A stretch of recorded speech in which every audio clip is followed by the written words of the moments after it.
You're traveling through another dimension. A dimension not only of sight and sound, but of mind. A journey into a wondrous land whose boundaries are that of imagination. Your next stop, the Twilight Zone.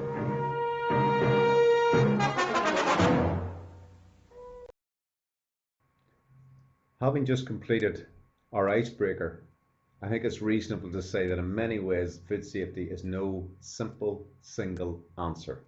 It can in many ways feel a little like the Twilight Zone. Today's learning objectives are to better understand food safety, to understand your role as an individual and as a group in regard to maintaining the food safety here in Quins. We will be looking at food hazards. We will be looking at bacteria and answering the question, good or bad. We will be also looking at the whole concept of cross-contamination and how it fits into our role of food safety. We'll be looking at your role as an individual and as a group in maintaining food safety, both front and back of house. We will also be examining local enforcement authorities. We'll be looking at the local environmental health organisation and its authority and powers, and how that directly impacts on food safety here in Quins. And more importantly, we will be looking at the use of HACCP as a tool to safeguard food safety within any catering establishment. And finally, we will look at your preparations to complete your food safety certificate, hopefully as part of today's visit.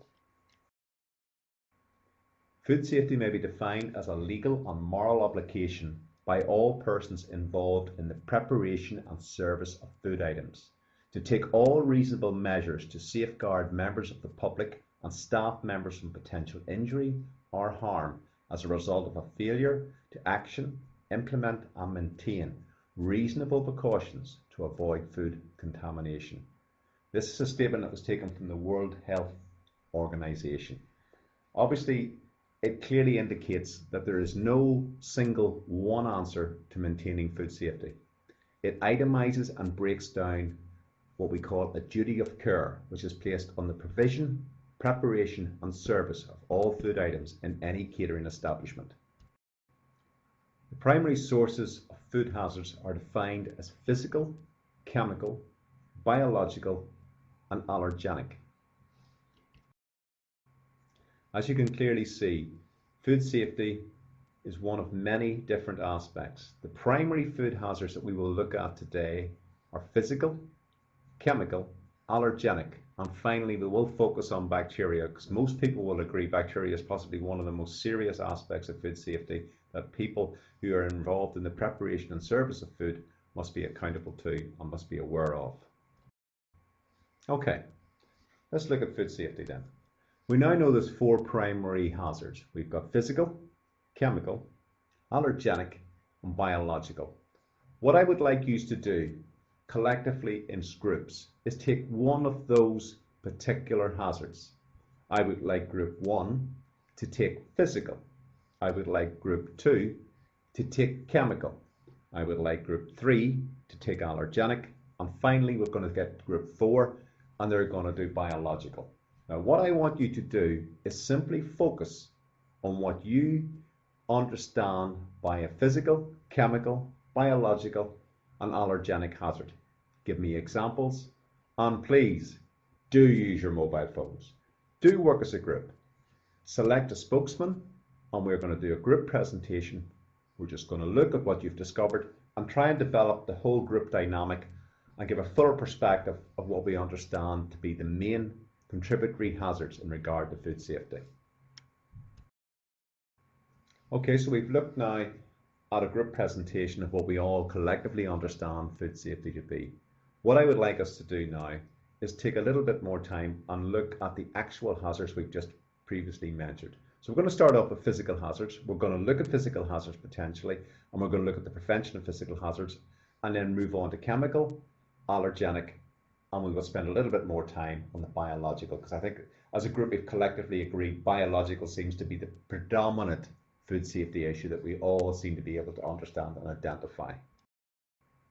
Okay, physical hazards.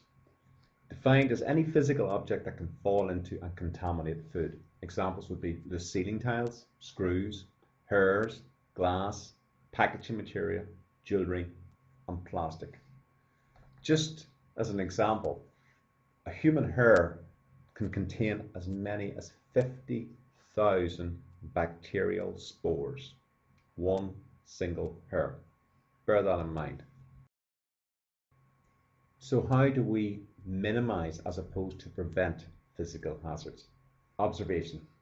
Take reasonable care of your working surroundings. Be proactive in your cleaning and maintenance programs to ensure that all facilities and equipment is fully maintained and free from potential damage. Remove packaging and ensure safe storage of food items. All food items should be covered and dated during preparation and prior to storage. And more importantly, during preparation, ensure that lids are used during the cooking and holding process.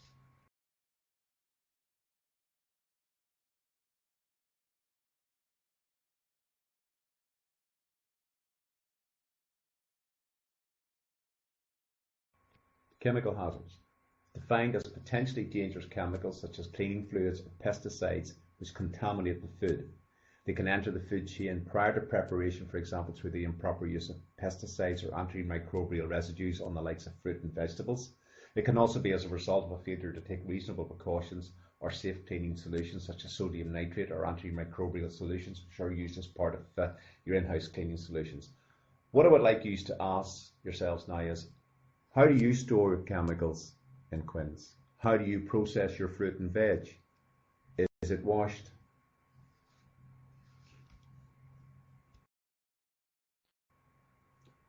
One of the major things in relation to chemical hazards nowadays is the role that the environmental health are increasingly playing.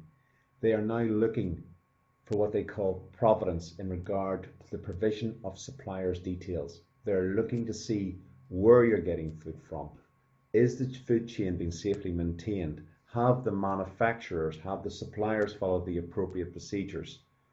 Have food handlers, both front and back of house, follow proper COSH training? Do they know how to control substances which are hazardous to health? Where do they store their chemicals? How do they use their chemicals? Has proper cleaning been put in place?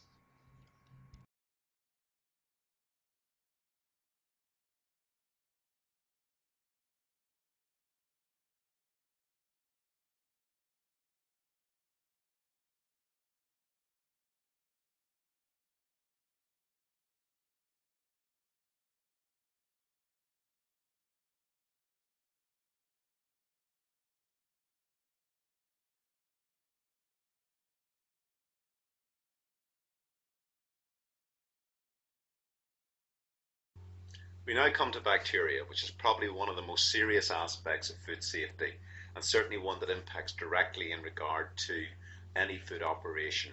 With almost 500,000 cases of food poisoning a year from known pathogens, we cannot underestimate the impact of bacterial contamination within the working environment. Campylobacteria, for example, accounts for almost 2,800 cases of food poisoning each year, with Clostridium pharyngeus at 80,000 and the novovirus at an estimated 74,000 cases of food poisoning each year. The impact of pathogenic bacteria in regard to food safety cannot be underestimated. I think it important to stop here for 1 second and pause and think. These are reported cases of food poisoning. Reported. How many cases were not reported? We estimate that it could be in excess of 1 million cases of food poisoning each year. We're now going to take time to look at the different impact of pathogenic bacteria. We're also going to look at what actually is bacteria and how we can control it within the working environment. Why do we need to control bacteria? Believe it or not, we do have a legal obligation under a number of pieces of legislation, the most specific of which is the 1974 Health and Safety at Work Act, which mandated a legal obligation under our duty of care in regard to the production and provision of food items in a safe and secure environment. This is a mandatory obligation and is enforced through the Environmental Health Office and through Health and Safety Agency. Also under the Food Safety Act of 1990, we also have a legal obligation binding on us which imposes a duty of care on the provision of both services and preparation to the food to the public. We have a legal obligation to ensure that it is safely prepared and safely stored. Bacteria. It's safe to say that bacteria is possibly one of the most significant aspects of food safety that we collectively would understand. We all wash our hands. We all wear clean uniforms. We all wear hats when we work in the kitchen. We use chemicals to clean and sanitize the tables when we reset them in the dining rooms and in the restaurants. Have you ever asked yourself why, but what is the reason behind that? And let's ask the question collectively. Is bacteria enemy number one? Pathogenic bacteria. More than 600 years ago, the Chinese strategist Sun Tzu wrote The Art of War, in which he stated, "To defeat your enemy, you must first know your enemy." I think in this case it's important that we explore pathogenic bacteria, how they grow, how they develop, and how we as food experts can prohibit their growth and can provide a safe and secure working environment for the production and service of food items. Okay, so what do we know about bacteria? It's neither plant nor animal. The earliest fossil evidence would indicate that bacteria is approximately 3.5 billion years old, that scientists in Virginia have reanimated a bacterial spore from approximately 500 million years and has lived for approximately 1,000 generations. It replicates through a process of cell division. It needs 4 conditions to replicate. It needs warmth, it needs time, it needs moisture, and it needs food. The average human body, which contains approximately 10 trillion cells, harbours over 100 trillion bacteria, or approximately 5 pounds of the average human body weight is bacteria. Okay, so bacteria can be found basically everywhere. It's in every part of our environment, from the soil, the water, the air. It's on food, and it's on people. It can be divided primarily into 3 groups. We have what we call the helpful bacteria, which is found largely in yogurts, cheese, vinegar, sour cream, creme fraiche, for example. We also have spoilage bacteria, which causes food to basically deteriorate and develop some unpleasant odors, tastes, and textures. But as a general rule of thumb, it doesn't really do human beings a lot of harm because we're aware of it and we will discard it. The one that we want to focus on is pathogenic bacteria. That's a different story, and that has a significant impact on food safety, and that is the one that we need to be concerned about and we need to take due attention to. Okay, here's a list of some of the more significant pathogenic bacteria that you may or may not be aware of. Salmonella, obviously, the novovirus, or Norfolk virus as they call it, the Campylobacteria, E. coli, Listeria, and Clostridium. They're all the major pathogenic bacteria that we would find in predominantly all of our food groups. There actually is a handout within your folder which will itemize each of these bacteria and the particular food groups and the conditions under which they would replicate and the symptoms and signs of each one of them.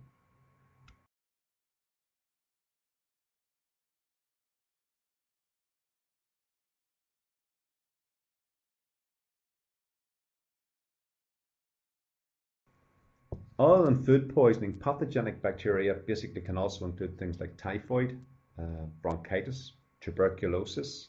It's also responsible for an all-time favorite called the bubonic plague, which in the years 1346 to 1353 claimed approximately 30 to 60% of the European population.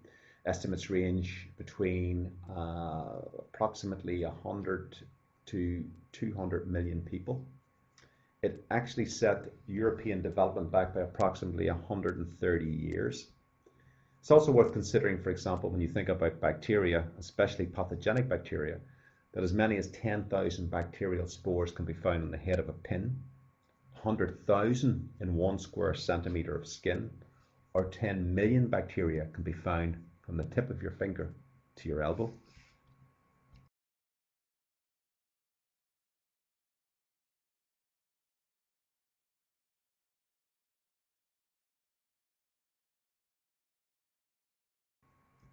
So what can we do as individuals to control potential food poisoning as a result of pathogenic bacterial contamination?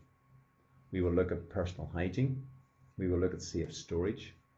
We will also look at the use of temperature control, how to avoid cross-contamination,